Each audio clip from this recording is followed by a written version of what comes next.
As we think economically about the future of the Commonwealth of Massachusetts and the city of Boston, it's going to rely on the quality of our human resources. People don't come here for the climate, they don't come here for the cost of living. We don't have great reserves of natural resources unless you count cranberries.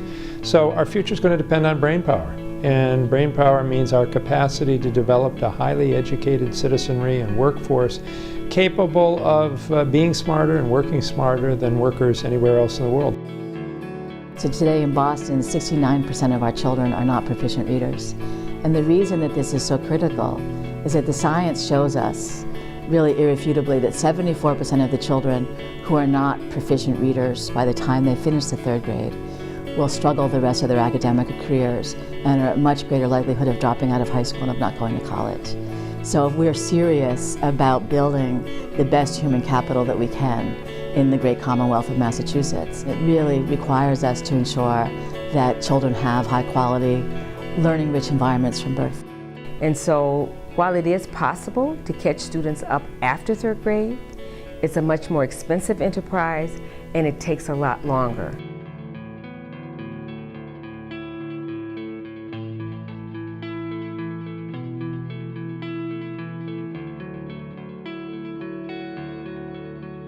The work that we do in schools doesn't stand in isolation. We know that when students get a healthy start, when they eat a good breakfast, when they have a lot of physical activity, when they're making good choices, that they're more likely to be in school. And when students are having health problems, we see chronic absenteeism. So part of the work that we have to do, we have to work with the folks who work in our health community and try to make sure that families have access to high quality public health. In Massachusetts, obesity is rising, especially among kids. Diabetes is rising, hypertension is rising. We've estimated that just here in the Commonwealth of Massachusetts, chronic disease costs this state $34 billion a year in healthcare costs and lost productivity.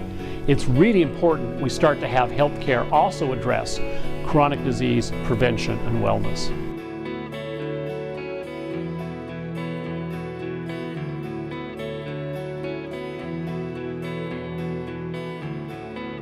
As we begin to build back into our school systems and into our education process more physical activity and more of those activities that help build well-rounded children and well-rounded citizens, we'll see the impact everywhere throughout society. We'll see kids who are more engaged and feel more connected, who believe that their communities have something for them and that their communities have an interest in what matters to them.